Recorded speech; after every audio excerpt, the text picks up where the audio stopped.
This episode is brought to you by Marvel Studios Echo. All episodes streaming January 9th, only on Hulu and Disney+. Rated TV MALV. Viewer discretion advised. Maya Lopez has betrayed her mentor, the notorious Kingpin. Now on the run, she returns to her hometown to prepare for the biggest fight of her life. Don't miss Marvel Studios' hardest-hitting series yet. An epic 5-episode event. Marvel Studios Echo. All episodes streaming January 9th, only on Hulu and Disney+.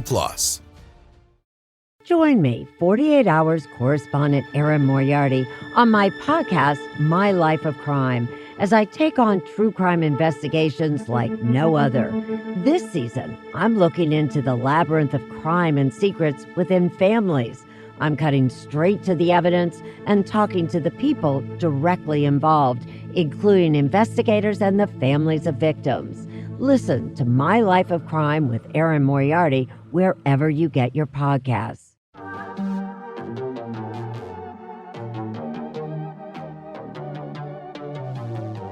Hey y'all, I'm April. And I'm Caroline.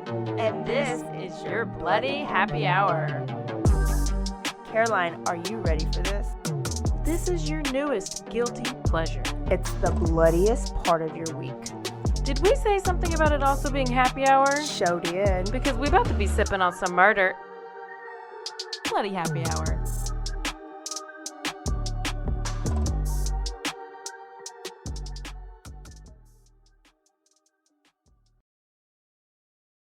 Hey y'all, this is April. And this is Caroline. Your voice is back a little bit. It's getting back. It's getting back. Yeah. Was it gone last? It wasn't gone yet. It was like on its way. It was like knocking on the door. It was on its way. Well, so the last time we our last episode, I might have seemed a little tired. And then I realized hours later that I did get COVID. She had from COVID. the wedding. COVID's not even alive anymore. Apparently it's a super spreader event, and like several people tested positive. Oh, at the wedding? Yes, some bridesmaids. I don't think Were I they made able to out go with on their them. honeymoon? Not the bride. Oh. Just some of the party and then some of the other guests. And then my mom and my stepdad both tested positive. Is Georgia like Texas and kind of open with everything? Oh yeah. Okay. Yeah. I don't remember seeing anybody with a mask. I mean, I didn't wear a mask. Yeah. No. My My brother-in-law's in California and they're about to go on a shutdown. Like they just went in. So it's going full back. mask. Yeah, they're like, I don't know why they can't get right. But like everything's full mask mandate. Like you can't go in and eat. You still getting your food to go. It was like they're still in the prime of the pandemic. They never got out of it? No. Oh no. But remember, it was so much worse there. That's why they're all moving here. That's why they're all coming here. So it's different up there for him right now. Oh my gosh. But like we just got back from church and it's a black church. They're still in they still take our temperature before we walk in. Oh no. We gotta wear a mask. We gotta social distance. Yes. I'm like, oh my goodness. I'm about to go to a white church. Listen, I could easily have this sickness every over and over and over. It's for me. Yeah. It wasn't an issue. It was just I just had a really bad headache. And my bones felt sore, which was odd, in my jaw, and I was like, okay, this is weird. Yeah, you didn't do any. I didn't do any jaw action. No, not at all. And then I just started like losing my voice, which I also contribute to allergies. Yeah, and we thought maybe it was monkeypox. Yeah, I thought I was Surely like for sure monkeypox I've got the COVID. monkeypox. Yeah, Well, yeah. I was like, surely I've had it. I'm asymptomatic. and then my mom was at the show. I was and supposed she to be saw in the your style name, show. and she was like, "I'm so excited! I'm gonna yell bloody happy hour when Caroline gets on the stage." And then you didn't even come. I couldn't go to the show because I was COVID positive. And she was like, "Maybe it's a different Caroline Wolf." And I said, No, there's not another one. Another one. I forgot she had COVID. Yeah. So we're actually recording on a Sunday because Caroline had to quarantine. Actually, I think you had already decided that we were going to wait and record. Yes, but I want to blame it on you. Oh, okay. Yeah. Yeah. I actually just wasn't going to be ready with the story. And turns out it's a two-parter. So let me tell you that now. Wait, you got to make your announcements. Yeah. So good thing we also have our live show coming up. Good thing I've already had the COVID, so I will be fresh, ready to go. Fresh and shiny. Yeah. I want to give a shout out to Stay Classy Waco. So I talk about my true crime club from time to time. We had an Andrea Yates. I always try to keep whatever we talk about in the month. That's what we'll cover in our true crime club. So we had our Andrea Yates meeting the other week, and Stay Classy made us feel so important. She had a happy hour just for us, and she called it the Bloody Happy Hour, and she had special menus just for us. Did she know that the two were separate? No, that you were. Yes, okay. Yes. It wasn't just she had a podcast here, Keep Waco Loud podcast here, so she knows. She listens to the podcast. And so she made a bunch of like drinks that were like true crime named, like the Lady Killer and I think the Forensic File. Anyways, they're amazing drinks. It was great. So I wanted to shout out to Katie at Stay Classy and then my book club, because it was a great book club. And they picked our next topic, and it's going to be Candy Montgomery. So I've already sent them your episode. And I have to come. Yes. I'm going to have to come. Yes. And I actually met a girl that has a podcast here, and her grandpa was the security guard in the courthouse for the Candy Montgomery trial and worked the case. There's a lot of stuff that the book and the movie does not tell us. So I'm going to try to get her to come out and give us some real facts. All facts, no printer. Is that a podcast? No, that's just, Gen Z? Is that the new kids? Oh, that's what they say. It's all FAX, no printer. Okay. Okay, so you can start saying that. Yeah, I guess. What do you have? Anything good? Are you talking about a new case?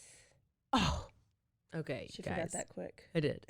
So obviously Johnny Depp is over. He won. He prevailed over the lies. Now, apparently the next case up that is going to be similar to this is Marilyn Manson. Oh, gosh. What did he do? Well, he's accused by his two exes of a lot of this, like sexual assault. I mean, but here's the thing. Clearly, he is a sadist who, they're all about the BDSM? BDSM? Yeah. That's just what I've gathered. She maybe has talked about it. But anyways, so if you're wanting to be tied up and you're wanting to be brutally taken advantage of, can you then say that you were brutally taken advantage of? I guess they're saying that probably in this day and age, yes, unless he should have been like Christian Grey in 50 Shades of Grey and made him sign a contract. Well, apparently, yeah, they didn't, I guess. So anyway, these two, Evan Rachel Wood, that's the one girl, and there's another girl, Ashley Gore, are two of his exes that are suing him for all these things. And he claims he wants a jury trial. Oh. But apparently he and Johnny Depp have been good friends. He's not as lovable as Johnny Depp. No. I don't know anything. All I know is the beautiful people, like that with the one eyeball that was like a speckled eye, a dot. I remember reading or hearing that he had a rib or something taken out so that he can give his own self a blowjob. Oh, well, that's nice. Why did you even need these women if you can do that? Yeah. So apparently this is the next trial that's going to be, but I don't think it's going to be televised. I think it's maybe, I don't know. If it is, you're gonna be I would love to, I just want to see what these people look like. Obviously Marilyn Manson, he's real scary looking, but. Wow. So I'm excited to say we finally got t-shirt order. We got the proofs, and if you're coming to the live show, you're going to be first in line to be able to do a pre-order. So we'll have a way for you to order. There's a tank, there's a hoodie, and then there is a tee. These are more springy colors. We got a black tank, but then we got a pretty teal, our logo shirt, and then a white hoodie because you can wear a hoodie all the time. Everywhere. Yeah. All year. But after the live show, we will open it up for a certain amount of days so that everyone in state and out of state can order. And so we'll talk about logistics about that when we get to that point. So say yay. Yay, all facts, no printer. All facts, no printer. All right, do you have anything else before I get started with this guilty or innocent? No, let's do it. I'm excited because you don't know the story. I have no idea. Okay, so I'm going to talk to you about David and Belinda Temple. This is a local story. It's out of Houston. Well, I've never heard of it. Yes. It's So the I true can't wait. story of a mother's love, a husband's betrayal, and a cold-blooded Texas murder. And my source was Shattered. It's a book by Kathryn Kasey. Kathryn Kasey is a legit true crime author. She's else did like she up write? there with Ann Rule. She covers every There's Texas. There's something I read. She did the. Did she do the Candy Montgomery? Baker. No. Matt Baker. Oh, yes, that's Yeah. right. That's right. She does all the big Texas stories and murders. Okay, so I have to tell you about Belinda and I have to tell you about David Temple, so that you can get a good grip of kind of like the people that they are. Because the question is going to be, is this guy guilty or is he innocent? And this is going to be a part 2 because the story happens, they meet, and then there's a murder. But of course there's a trial, but there's not just one trial, there's multiple trials. So that's going to need a whole part of its own. So I want to be able to do this story justice because it is a story. Good story. All right, so let me start with Belinda. Belinda was born, actually, Belinda Lucas was her maiden name. She was born in Nacogdoches, Texas. She was a twin and one of 5 children. She was described as beautiful, outgoing, athletic, and vivacious. In high school, she was voted the most school spirit. She was a cheerleader, great basketball player. Like, she was just all around. Hi, Belinda. Are you Belinda? Maybe. Wasn't a cheerleader, but I was on the patrol. So she loved her family, even though her dad was a little domineering. Like, she loved her family, she loved her siblings, she loved her parents. She was a very family girl. She also knew very early she wanted the all-American life. She wanted to find the right guy and then raise a team of athletes. I want to be Belinda because that's literally that's your life. That is my goal. That's your goal in life. I just need to have a retirement plan. Okay. That's a child who's an athlete who gets paid for it, who then is my retirement plan. How funny. Yeah. Okay, so after high school, Belinda knew she wanted to be a special education teacher and a coach.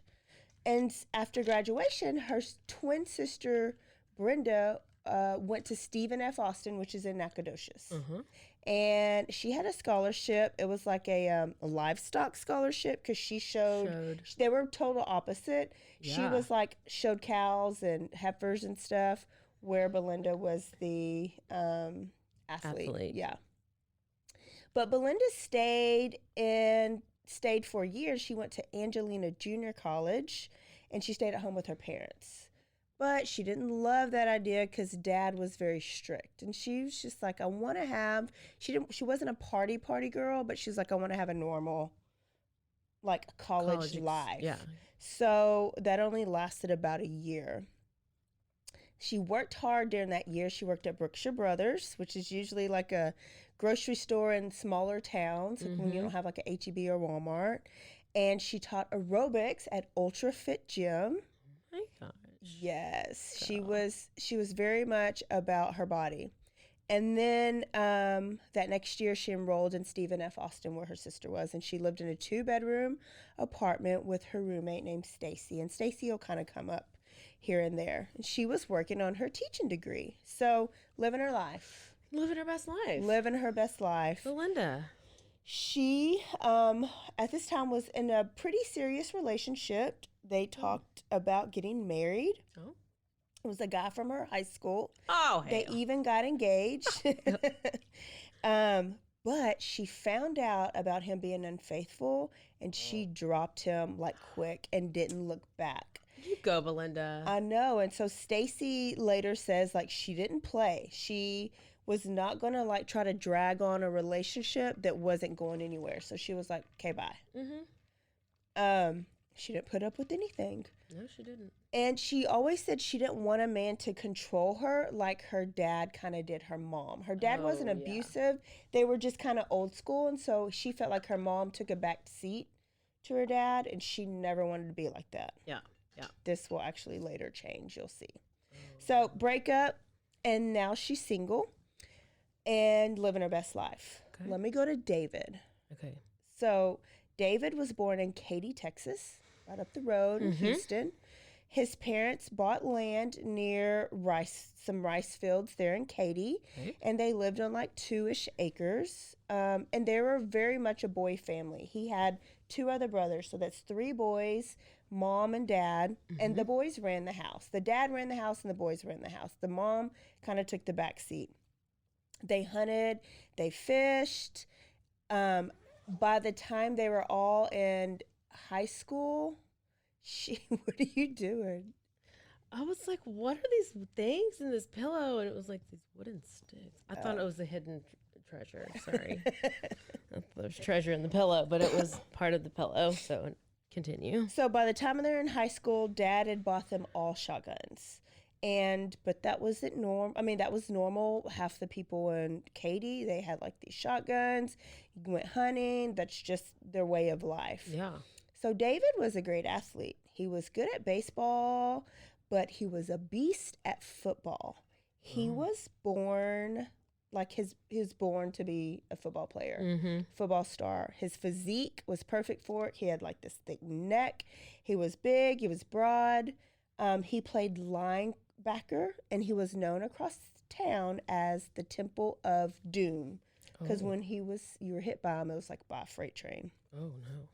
So we all know about Texas high school football, right? It's a big thing. Yep. But Katy, is another level. Oh. Katy high school football. Really? And so if the Katy football team is good and you're on the football team, you're a star. Yeah. And Katy. And because he was a star, he thought he should only date stars. So he dated only the prettiest of the girls, athletes, cheerleaders, just how it is, right? Just like you see on the movies. Let me show you David. There's pictures that Caroline has posted, but look through these. Look at his neck, and he's like this. And turn the page or look on the front. He's like a football player. Look at that neck. He should have either been a football player or a wrestler. He was just built for it, right? Yeah. He's definitely had some steroids. And Belinda, smart. And Belinda, beautiful. She had these pretty green eyes. She had dirty blonde hair. He's really cute. He but was. He or she has was. a really small penis right now with all the steroids. Yes. Just saying. Yeah, he was very good looking. They were very good looking. Okay. So because David was so good, he was getting all these letters to go play college football. They were coming from big name schools like Texas, OU. So he just knew he was going to go play at a big FBS school and go play in the NFL. That was his goals. And as recruiting kind of progressed, when they saw him, so they would call him, they'd write him these letters, but when they saw him in person, they backed off. Why do you think? I mean, because he was big? No, you want big. He was short. He was only 5'11". So he didn't pass the full eyeball test. And they wanted linebackers to be at least 6 foot plus tall. So he's only lacking an inch, but it's crazy how much that inch matters in football. And So- I guess in pro, what is this pro? No, this is college. College. I'm talking about yeah, big time. Yeah, college. So the big FBS schools didn't recruit him now, and he was getting a little worried. So Texas passed on him, OU passed on him, all the places that he thought he was going to go, they ended up not offering him to come play there. His junior year, he had an injury and he missed a season. So he wanted to come out bigger and stronger. So when he was rehab, he was also doing some own little stuff in his own. Doing some injections. He was taking steroids and he was a beast. He was benching like 430 pounds. Really? But this added to his already bad temper. So he already had a bad temper and now he's like roid raging. The worst. And he's short. And when he came back, he came back bigger and faster and stronger. And meaner. Bigger this way, but you know, steroids can make your bones shorten. And your penis. So he might have gotten that extra inch by the time he graduated. Drink every time she says penis. By the time he graduated, he could have been 6 foot, but he did the steroids and it kind of screwed him up. So, of course, he was cocky on the field, but he was like the worst example of a star football player because he was cocky off the field and he was just rude to everybody. He was a bully. He was a bully to his teachers. He was a bully. He would get into it with his coaches and challenge his coaches, but his coaches would sometimes back down because he was so big and scary. Oh, really? Yes. Come on, coaches. He was just an ass. Clearly. So one day he even got in trouble, when he would get in trouble at school, his mom was the type to come and get him out of it. Okay. She didn't want her son to be Is he an only child? punished. No, he had 2 brothers. I think he was the middle child, though. He was obviously the favorite. So, but he would also be mean to his mom. So his brother talks about a time where he was being so ugly to the mom and Big Brother had to come and intervene. And David went and got his shotgun and stuck it in his brother's face, threatening to pull the trigger, but ended up putting the shotgun gun down and like leaving. It's a little excessive. It is excessive, but that's like just a picture of like what his attitude then was. Surely they knew he had something else going on. Yeah. Well, CTE?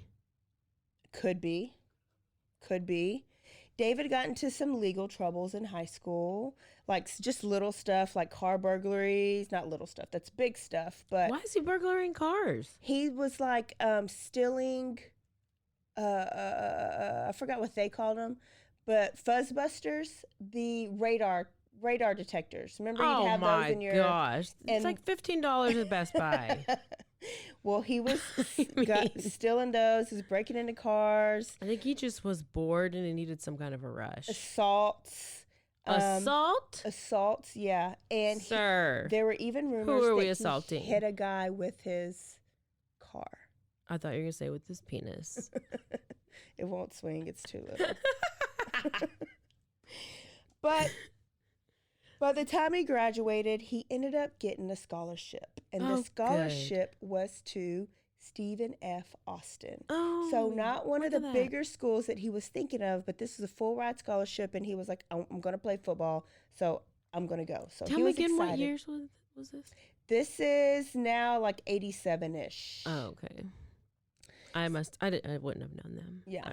No, not at all.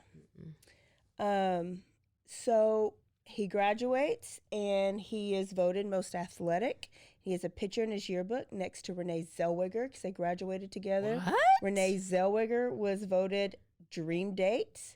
And she later on just kind of says what a tool he was too.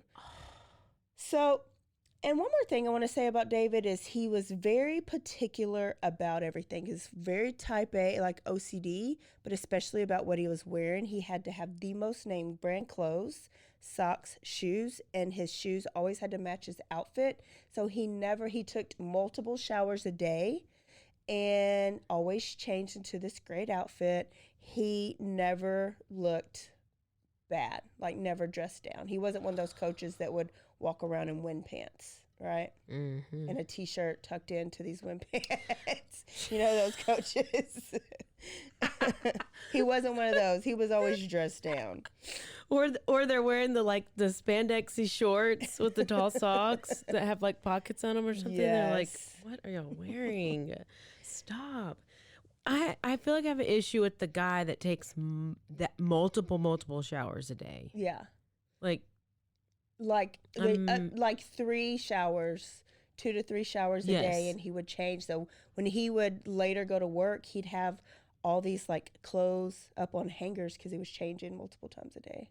Like Dirty Chad would take multiple showers a day. What, did he really? And he would always be like blowing his nose in the shower. I'm like, he's probably doing cocaine in the shower the whole time. Yeah. I blow my nose in the shower though too. No, I mean, but he was always coughing. I was like, why are you? Ugh. Look, go into the next. You should have had I'm that not trying to eyebrow listen to up. this. Well, You ain't working. You're sitting at home. Why are you taking all these damn showers? what are you dirty from? Yeah. You gonna go rub one out in the shower? Okay. I mean, what? What are you doing this whole time? You don't got to be in the shower to do that. Couldn't tell you. So he's at Stephen F. Austin and Belinda's at Stephen F. Austin. Oh, love story. Here we go. So it's fall of 1987. David's a lumberjack, Stephen F. Austin lumberjacks. By day, he would practice and go to school and play football. By night, he was kicking ass and taking names at the bar, getting drunk and kicking ass. He kind of sounds fun, like he would be the person I would probably want to go to the bar with and hang out because he's probably going to put on a show, but not anybody I'd probably want to date. He did have a girlfriend when he got there named Pam. So he hadn't met Belinda yet. His first girlfriend's Pam, and Pam was obsessed with him. His fame and his football followed him to SFA. They were excited to get such a star because they would have expected him to go somewhere else. Yeah. And she was just grateful to be with him, and he wined and dined her. He bought her presents. He picked her up. He sent her flowers. Like, he's treated her like a queen at the beginning. Love bombing. But slow love bombing. And then he slowly starts to take control.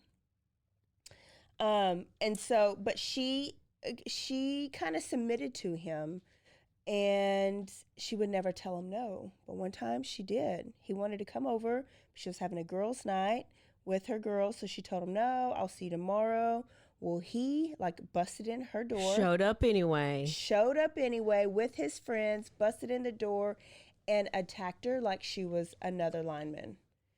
He didn't hit her. And her friends are there and he just tackled her? Yes, the friends were screaming. His guys had to get him off and take him outside. What? She was mad at him for 24 hours. She must have been talking about how small his penis was to all of her friends. He heard about it. Mm-hmm. He's secretly recording her. The fact that she told him no, he just couldn't handle it. And so that's what made him storm over there. Pam stayed with him after that, and they spent all their extra time together. She wasn't that scared then. She was scared? I mean, she's is in the book, and she's reflecting on how in love he was, but then how he slowly took control, and how he did have a bad temper. So she's kind of co-signing on some of the other things people said. She met his parents, and she fell in love with the parents. She fell in love with David. She was just like, I'm gonna marry him. I'm gonna marry him. Yeah. Until David goes out one day, and he sees Belinda Lucas. And Belinda's doesn't even notice him. She's dancing. They talk. They dance. They hit it off. But David doesn't break up with Pam yet. He hangs out with Belinda a couple more times and then just basically throws Pam to the side. He didn't want to be anything. He didn't want to be with her anymore. Nope. I'm Pam. gone. Bye. Yeah, can't do it. Bye. She gone. Belinda loved to dance. She was free and she was beautiful, and she was in great shape because she exercised for money. She did. She taught aerobics. She did everything. Yeah, she choreographed her own routines and practiced them, and then did her classes. So Pam later said that she was devastated because one minute he was in love with her and crying, buying her things, and then next minute he just moved on and didn't look back. Because he's a sociopath. Obviously. He has no feelings. Obviously. So, Belinda and David. Now we have Belinda and David. Good job. And they were a great fit They were both in great shape. They're athletic. They were both competitive. They were athletic. They loved sports. Belinda loved football, so she was his biggest fan in the stands. When David's parents met Belinda, they instantly loved her because you just couldn't. I mean, she was very lovable. And they said that she brought the best out of David. David's mom said that he softened up behind Belinda, and she was glad. Okay. But Stacy, who was Belinda's roommate, says that Belinda was not the same self-assured, opinionated person that she always was. Whatever David said, she agreed. Whatever David wanted, she did it. And she would just say, okay. So she kind of became this submissive person. Tom and Carol are Belinda's parents. Okay. And they came to meet David, and they were impressed because he's the star at SFA now. So posters were all over town of his pictures. He was just known. Whenever they would go somewhere, people would come and greet him and want his autograph. It's just crazy. And so they were impressed. They thought he was a big shot. They didn't have anything to kind of really be scared about at all. So they get closer, and it's their senior year, and David proposes to her on the football field at the 50-yard line. Oh, well, that's original. He goes all out. He has all his friends surround the fields in their cars because it's dark, and they turn on their headlights all like in a contagion or whatever. My. So there's a light contagion around the football field, and then he got down on his knees and proposed. And Belinda happily said yes. Oh, yeah. And they moved in together, and they get a dog named Shaka. Do you remember chow dogs? No. I was thinking about it. Nobody has a chow dog anymore, but they look like bears. They're like these big, like furry, usually black dogs. Very, very furry. They look like little bear cubs. But they have a mean streak, kind of like we know pit bulls do. Oh. Yeah. I literally have not seen a chow since I was little. But you know who else had a chow? Was Ariel Castro. Oh, poor dog. But they're very protective dogs. And so this dog comes up later, but Shaka would protect Belinda and David. So whenever he tried to come to the house, he was growling and snarling. David had to pull him back. So they're living together, and they decide to stay another year and get their master's. So they're going to stay another year before they get a job. They're doing it all right. Like, she's living the dream, the American dream, right? Yeah. Their wedding was a fairy tale wedding. Oh, of course. They finished their master's, and David's old coach called him up, and he got a job at Katy ISD. Okay. But not at his old high school, another high school, because Katy has a ton of high schools. And Belinda took a job at the middle school, and she was coaching track. Okay. Dream life. Yeah, dreams. Or it seems to be. It's their dream life. It's their dream life. Everybody looks on the outside and thinking she's living her dream, but behind closed doors, David is being controlled. Oh. Not beat, controlled. Their house had to be immaculate all the time. Like, everything had its place, and he would throw a fit. Did Belinda have to chew like a certain type of gum, and if she smelled, she'd take a shower? Because apparently that's what Ellen would say. That's like what Ellen would say about her people who would be around her. She would be like, "You can't be around me if you're chewing this kind of gum." Oh, Ellen DeGeneres? Ellen, yes. I don't like people chewing big red gum around me. How can you even tell? You smell it. It smells like spit. Cinnamon and spit mixed together. So I'm with if it's cinnamon gum. I just thought that was the most random thing. Like, you can smell their gum. Yeah, only if it's big red cinnamon gum. Who even eats big red gum? I don't know. Nobody. They even still make it? I don't know. They should not. It's the worst. It doesn't even make your breath fresh. No, it smells like spit. It goes away after like 3 seconds, and then it's like you're eating paper. I'm out. Buy big red gum. If somebody walked in here chewing big red gum, if Big Red Gum wanted to sponsor us, We would say no. We would say no. That is funny. But he was controlling. Everything had to have its place.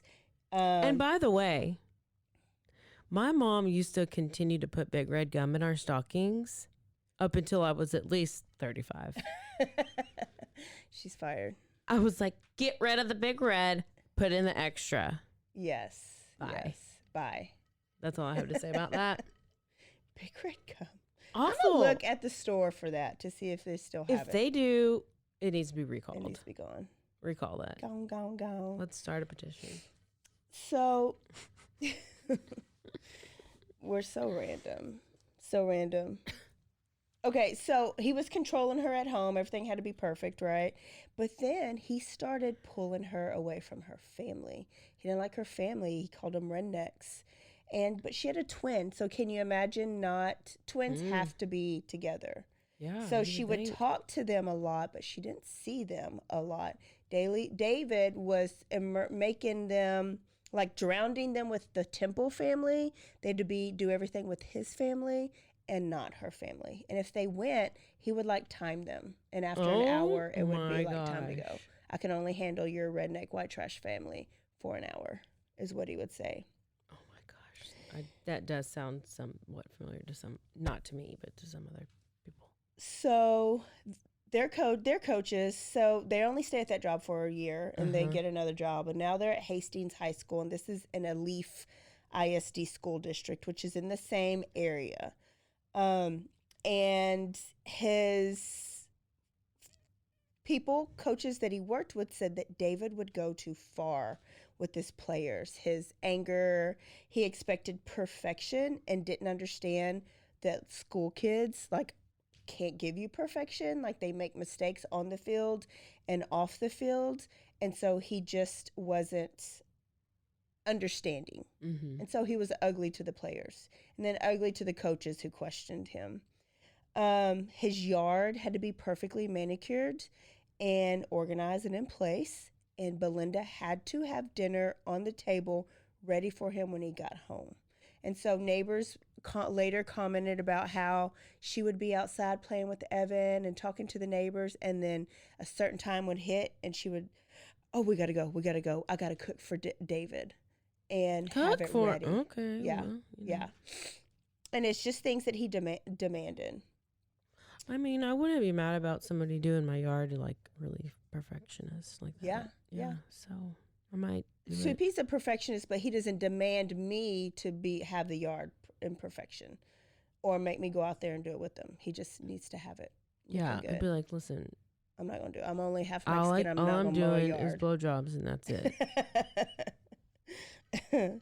So Belinda gets pregnant, right? That's what happens. You're married after a year or two. He put she his gets meal on the pregnant. table at the right time, girl. You gonna get pregnant. Gonna get pregnant. So she is pregnant with the baby boy that they're gonna name Evan. Evan. And this was they were so happy. David wanted some little football players. Yeah. And so a little boy was coming, and that's what he was getting. And it brought a positive side out for a while. And on April 14th, little Evan Brett Temple was born. And then David started calling Belinda fat, so she had to work real hard to get the weight off. Yes. Belinda made one last career move to Katy High School, and this is the high school where David graduated. And she almost didn't get the job because the teachers still remembered David and how horrible he was to them. But they realized his wife was different. Gosh, they were still there. Yes. They were really trying to get their whatever they retirement. Get. Yeah. And then David was still at a Leaf ISD, and he's going to the 9th grade center. And here's where they meet their best friends, Tammy and Quentin Harlan. Quentin later comes to coach at Midway ISD. What? After this whole scandal. Yeah. He's still there? Do we know him? No, he left. What's his last name? And now he's Harlan, Harlan. Harlan. Quentin and Tammy Harlan. So Belinda and Tammy worked together at the high school, and then Quentin and David worked together at the 9th grade center. They coached together, and they just all got along really quick. They would grill. They'd play games on the weekends. And then David became competitive. And then it turns out him and Quentin were competing against each other. So Tammy would later say that like her and Quentin would buy a TV. And then the next weekend, David would go buy a TV, but it would be bigger and better. Oh my gosh. Quentin and Tammy put in a fountain in their backyard, and David had to go get like the biggest, like. I mean, why did you need the fountain? Because his wee-wee's little. Eggs. This Everything all had to stems be from a small bigger. penis. Yes, it this does. whole story. This we whole figured it out. story. Small penis. Small penis. David. Never works out. So then they started going to happy hour, like educators do, right? There's Thirsty Thursdays. We didn't make that up. There's always a group of educators at every bar on a Thursday and on a Friday. And so David started going and Quentin started going, but Belinda wasn't allowed to. Oh, she had to cook dinner. He had his high school reunion coming up. He didn't allow Belinda to go because he was going to sleep with his ex-girlfriend. Oh, hell. Yes. David. So he's like slowly like changing, and Belinda like sees it. And then Tammy starts to doubt Belinda because she's like, why doesn't she stand up to him? Why does he let her call her a fat ass? Why does he never come home and make her do everything? Like Tammy wanted her friend to step up to him, but she just ultimately realized that Belinda was weak behind him. So here's a new teacher that started to teach English at the 9th grade center with David and Quentin. And her name is Heather Scott. She's in those pictures. She's this tall, blonde, skinny drink of water. Oh. And Quentin immediately starts flirting and emailing her, right? What? Well, just emailing her? Okay. Yeah, because there's no text, no text messages. Put it in a damn email. Come on now. So she starts coming to happy hour with them and their group of friends. Mm-hmm. And because David is so competitive, he starts to flirt and email Heather too. Because Heather must have now it's just some like a kinda... game. Now it's just like a game. Oh, there she is. You see her? I see Heather. So David becomes more distant at home, but he starts spending more time at happy hour and really befriending this girl named Heather. Mm-hmm. And Belinda feels him like pulling and pulling and pulling. And then she finds out that she's pregnant. And David, and this time it's a girl, and David is not happy this time. Oh, and he doesn't go to the doctor's appointments with her. And he really doesn't even acknowledge the fact that she's having a baby. He doesn't talk about it. She ends up having to like decorate the nursery on her own. She had to put her own crib Is he together. mad that she's pregnant or mad that it's a girl? I think it's both. Because at what point did he even, like, was he mad before they knew it was a girl? We don't know. They had always talked about having another kid, right? Okay, well, so you then she already got had pregnant. your boy, yeah. and now you have your girl. Yeah, David. but then he had just met Heather.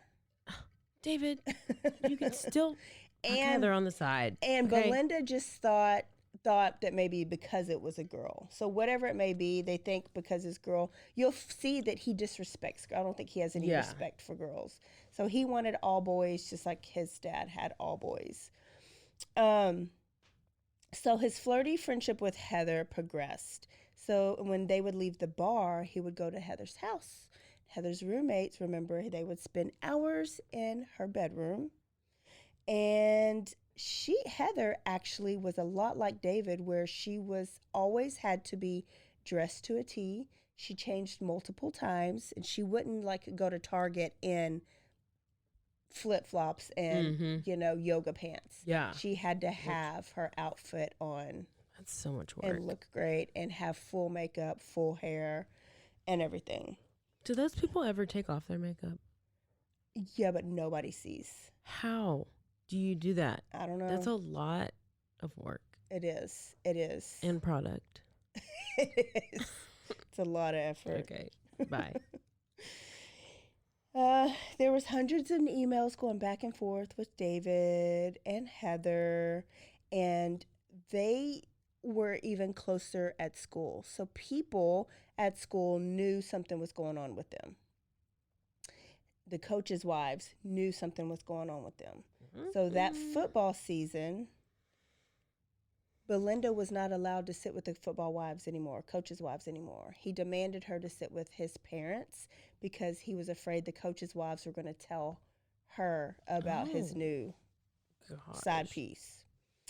And then he begins whining and dining Heather like he did Pam and Belinda. So he's buying her gifts and having them shipped to her townhouse, buying her flowers, having them shipped to her townhouse. And her roommate later says she loved the attention and she loved being wined and dined. So she was falling for David, right? Mm-hmm. It's Christmas time, and David doesn't buy Belinda anything, but he buys Heather this great, like gold necklace. I know, jewelry, spending money, treating her.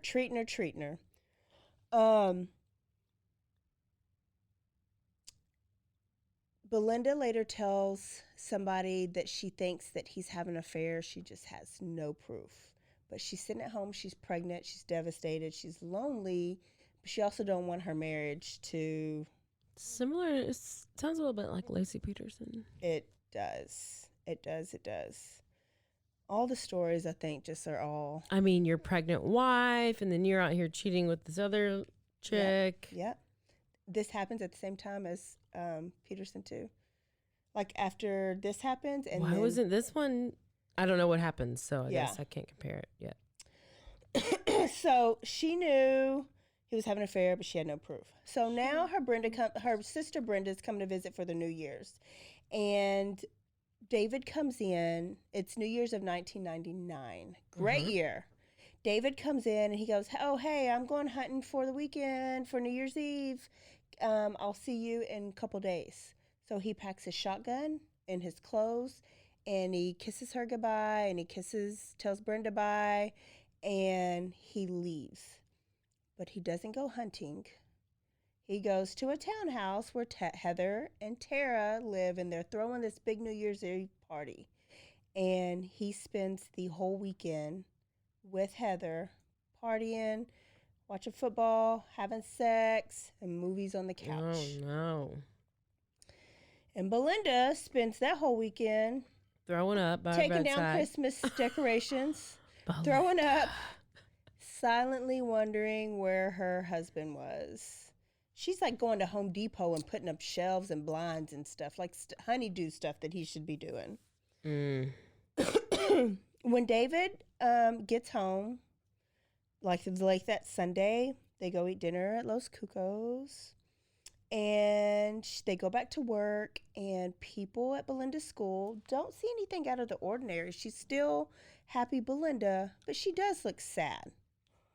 But she's also tired, and she looks stressed because she's about to have the baby. She's 8 months pregnant right now. The weekend after he spent that weekend with Heather was their anniversary. He didn't do anything for their anniversary. And on the night of January 10th is where we're at now. The little boy, Evan, comes into their room because he's got fever and he's sick. And so she gives him some Motrin and she lets him sleep through the night. And she gets up and doesn't have fever anymore, but she takes him to daycare. And she tells them at the daycare, she says, "He was sick last night.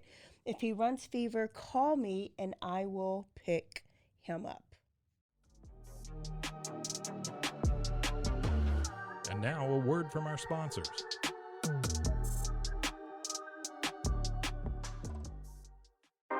"911, what's your emergency?" Do you hear that? It's coming from the house. It's coming from inside the house? Do you mean? Could it be? The Poltergeist. New from Rogue Media. Two haunted hotties talking about haunted places. Every episode we dive deep into the darkest places and give you a bit of history. We're getting spooky in all the right places. You've gobbled your last ghoul. Follow along for the craziest and spookiest stories with Debbie's Dark Tourism. The Stanley Hotel, Winchester House, The Alamo, Hotel Monte Vista, and more spooky places. Find us at _Poltergals. POLTERGALS. look over your shoulder. It's us, The Poltergals. Wherever you consume the podcast, you can find us there.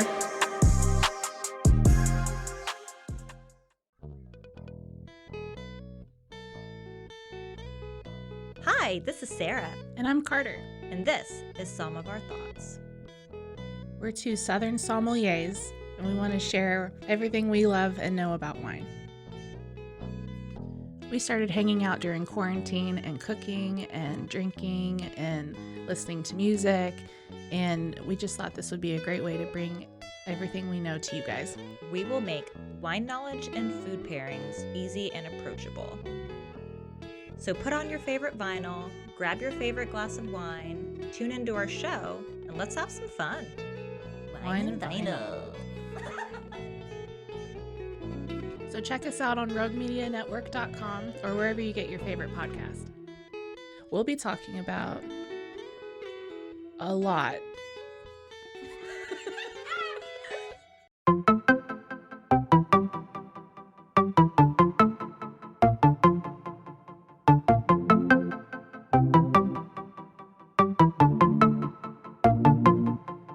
Welcome to One Star Rewind, a new podcast about those dreaded one-star reviews that every business owner hates to receive, but yet every customer loves to read. During this podcast, we will peel back that one-star review to better understand how it happened, when it happened, and what the business owner is doing after receiving that one-star review. This podcast will be about love, hate, and laughter. On One Star Rewind, we will meet with real business owners who will tell their stories and how they do rely on reviews for their business. Follow us on Facebook, Instagram, or download us at roguemedianetwork.com. Please subscribe, but only rate and review for not a one-star review. Join us each time for a new review and a new story.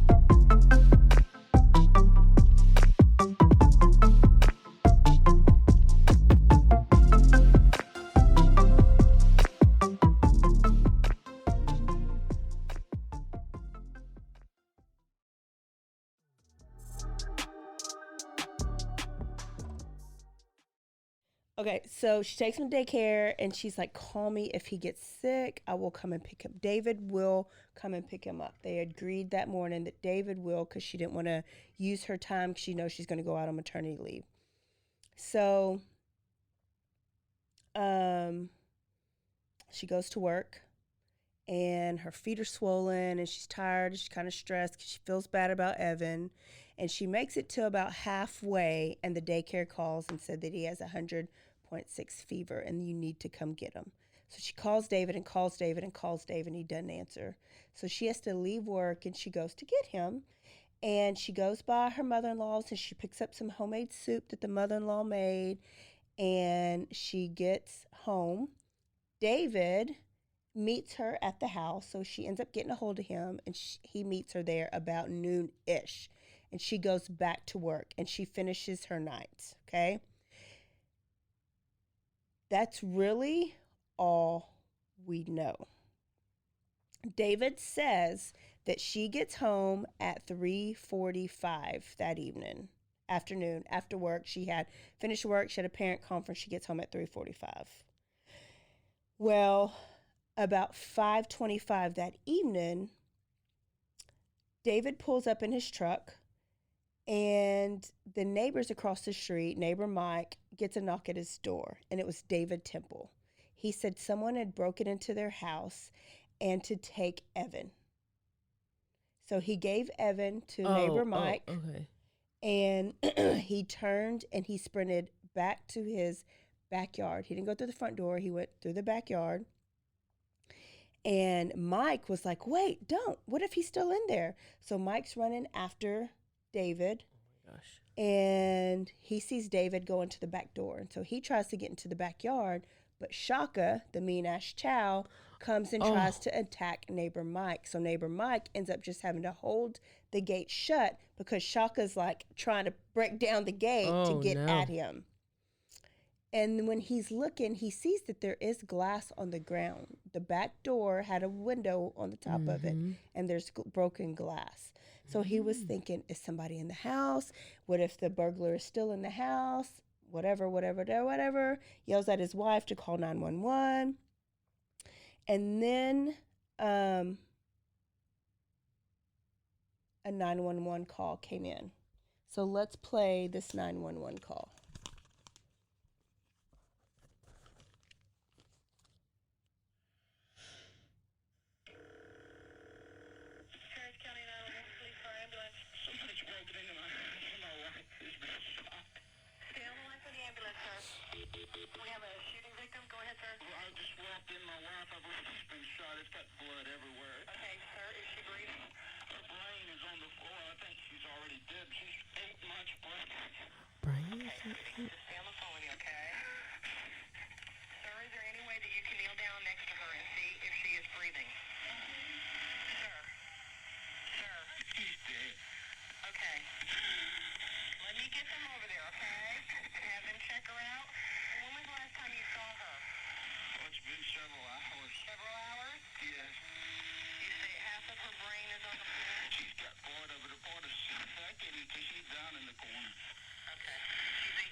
Why are you so calm all of a sudden?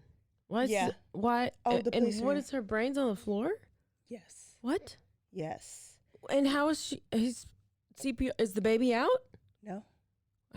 What is she talking about doing CPR for the baby? Because if she just died, you can still give oxygen to the baby. Oh, and maybe do keep the baby CPR on her. On her, which will, even though she's not alive, maybe the oxygen can get to the baby. There's like a window that you can still save a baby after the mom dies. Oh. But if the baby... He was not as distraught as you need to be. Yeah. Everybody acts different.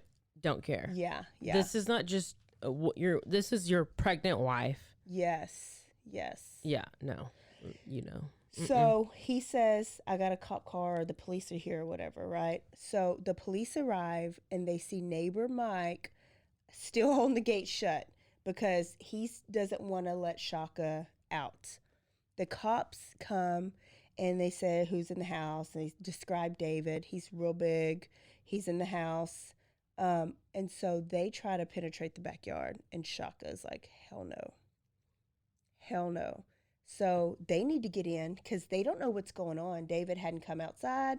They don't know if the burglar's in the house. They do know that that it went from a burglary to a homicide, that this call has upgraded to a homicide because there's a dead body, right? Yeah. So they pull out their gun and they're about to shoot Shaka so that they can get in there. But David comes out just in time, grabs Shaka, puts Shaka in the garage, and he says, my wife is dead. His first and only words. And he hung his head down solemnly. When they walked upstairs, they go past the nursery, the new baby nursery, Evan's cool little room, and they go into the master bedroom and the master closet. And that's where Belinda was there, face down, but on her side just enough that you can see her 8-month pregnant belly. Her brains were scattered and she was hidden like between the clothes. There was brain matter outside her body on the ground. She was a puddle of mud. There was stuff splattered on the wall. A puddle of mud? Puddle of blood. Puddle of blood. And there was a cordless phone. Remember those? Oh, yeah. Next to her hand. Like she was trying to call somebody. Oh, probably David 18 times. He never answered. Yeah. Or 911. Was she shot? Why was her brain everywhere? It looked like she was shot, but like there was no head. There was no head? I mean, Head was basically, off? no. Decapitated? No, her head was basically blown into pieces, but it was still there. You could see like a little bit of her face from what the book describes, but somebody had shot her in the back of her head, point blank, with a shotgun, double barrel shotgun. Yeah, that's bad. But they weren't sure if it was in the back of the head yet at this time. They were like, could this be a suicide? No. Where's the gun? Because they couldn't find the gun anywhere. There was no gun anywhere, and they thought maybe she was on it. So did she kill herself, like put the gun to her face, kill herself, and then fall on top of the gun? No. Crime scene unit wasn't there, so they couldn't like move the body. When they finally got there, women don't kill themselves that way, especially when you're pregnant. And it makes too much of a mess. Yeah.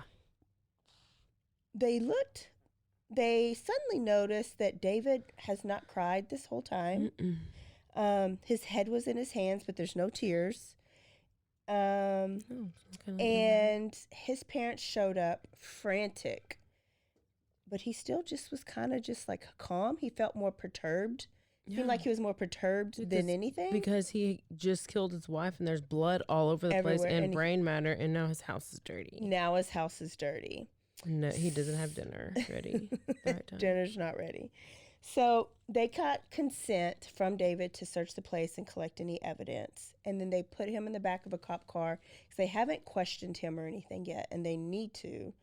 CSI, while they're there, determined that it was not a suicide, that someone put a shotgun to the back of her head and blew her brains out, literally.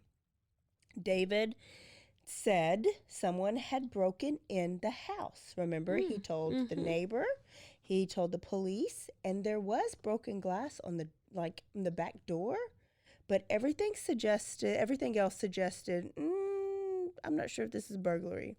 One, his jewelry and money was in plain sight in the master bedroom, nice and neatly but open.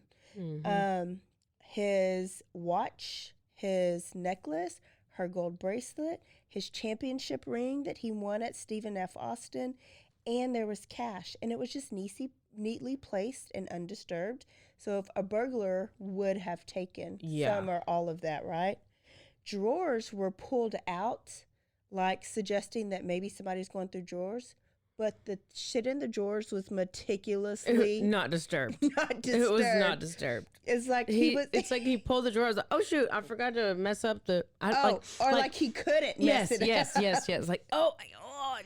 Let's just pull it out. I'm not gonna mess with anything. Yeah. The TV was on the ground on its side, and these were those old box TVs. Yeah. On its side. Like he took it out and like just put it on the side. Like, I don't want to mess it up. But it was still plugged into the wall. Yeah. Yep. None of it made sense. It literally was like, okay, I need to stage a burglary, but I don't want to mess up the house too much. So let me just do a little bit of this. Yeah. And to him, it was like chaos, probably. Oh my gosh. The back door was broken, but think about Shaka. Shaka wouldn't let the neighbor in. Shaka wouldn't let the police in. Oh, yeah. So would Shaka let a stranger, burglar come in and not attack the hell out of it? Nope. So this is like what the cops are thinking right now as they're like going through the house. And then they see pictures of like these ducks on the wall and like ducks on everywhere. So they're like, oh, is he a hunter? Yeah, he's a hunter. He is a hunter. I wonder if this hunter has a shotgun. Yeah, he does. And they asked David, and David says, no, I don't have a shotgun. Oh. So now they took David down to the station, and his parents follow them. So he's got David in the interview room, and then the mom in this interview room, and the dad's waiting outside. And so somebody's interviewing the mom. And she was just crying and crying because she did love Belinda. And they were asking questions. Did David have a shotgun? And she said, yeah, he got one in high school for his birthday, but they didn't ask what gauge. It was a 20 gauge, 12 gauge, 14. I don't know how many gauges there are. They didn't ask what kind of gauge shotgun it was. And then at the end of her interview, they had to keep David's dad from interrupting because he would come in and try to shut her up or try to stop her from answering questions. He's just as control. That's where David gets it from. He was controlling. But at the end of the interview, she says, I could not have raised a son that would kill his wife, could I? And the investigator was like, ma'am, I did not suggest that at all. But it was like first thing she was thinking, it was on her mind. Shoot. So they had David in there and they asked David his whereabouts. Where were you? He said that Belinda got home at 3:45 and that he wanted to take Evan to the park. But wait, Evan had fever, remember? Oh. Why are you taking Evan to the park? He wanted to take Evan to the park because he said Evan felt better. So they went to the park. And then after the park, they went to Brookshire Brothers to get a drink. And then they went to Home Depot. She'd been begging him to go to Home Depot and fix at the nursery for months. And he wouldn't step foot in Home Depot, but he did go to Home Depot. Yeah, all of a sudden. He was not emotional. He was irritated and bothered and did not want to answer like the cops' questions. So Belinda, they said, well, where was Belinda when you left? He said Belinda was resting at home when he left. And then when he got back, he saw the glass on the ground, took Evan to the neighbors, discovered the Belinda, and called 911. Okay. Yes. And then as they questioned him more, his story changed a little bit. Like he changed what park he went to. He didn't go to this park by the house. He went to a big park that's by a lake. So okay. What's that? Well, I would think he didn't want them to think he went to that big park because what if that's where he threw the shotgun in that lake? Oh. So maybe I don't want to tell them it was that lake in case they go looking for the shotgun. That's just what I thought in my head. He also said in there that he didn't own a shotgun, but his parents, told the truth on that he did. So the police were like, David, you're a suspect and we need to eliminate you. And the best way to eliminate you is if you agreed to take a polygraph test. And David immediately said, I need a lawyer. I mean, fair. Yeah. You just never know. Never know. That's the first thing I would do. I wouldn't answer any questions. Yeah. You're not supposed to. Even if you are innocent. No. I wouldn't do it. Nope. So that's where I'm going to stop. He's in the what interview happened room. to the baby? The baby died.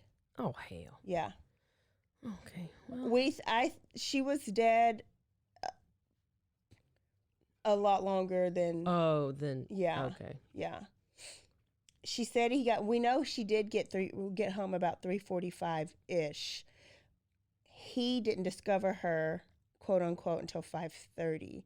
We don't think he killed her at that 5:30 mark. We think she was already dead. I think she was already dead. Then he went and staged all this, went to the park and did all this stuff. So let's stop there. He's in the interview room. He asked for a lawyer because in part 2, there's another wedding. Oh. There is an arrest. There's a trial. There's a release. There's an arrest. And the trial is still going on. And I just could not shortcut it for you guys. But right now, that's what happens when you read a book. I know. Right now, Caroline, do you think David Temple could be is innocent or guilty? No, I think he's guilty. You think he's guilty? Okay. Yes. I think he's guilty. I think he ruined his life when he started taking steroids in high school and he got his small penis and his syndrome. Yep. and he couldn't go to the big colleges. Plus little man syndrome. And yep, he was an inch too short. His penis was an inch too short. It was just, and he was the middle child, and his dad was very much a bully too. So a lot of this is learned. Anyways, okay. But so I've never heard of it. I don't know why he wasn't as famous as Scott Peterson.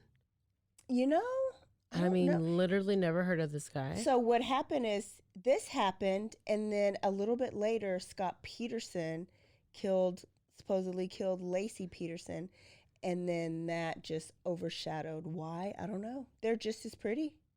The wives are just as pretty. The story's the same. We're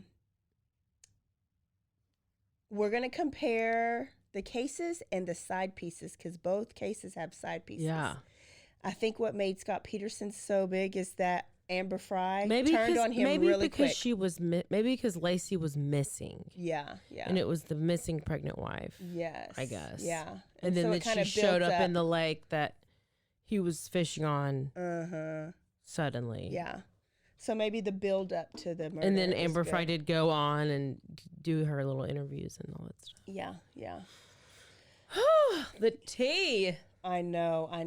Okay, so if you don't know the story, don't do anything. I'll promise. No extra research? No extra research. You're just going to have your mouth water. But it will be good. And then I want you guys to tell me if you think David is a killer or not a killer. That is all I have. I love it. I love it. Yes. I can't wait. I will do no research. We will see some of y'all this weekend. We will see y'all on the next Thursday. If we don't see y'all this weekend, don't forget to stay aware, stay alive, and always be DTF. Bye, y'all. Bye.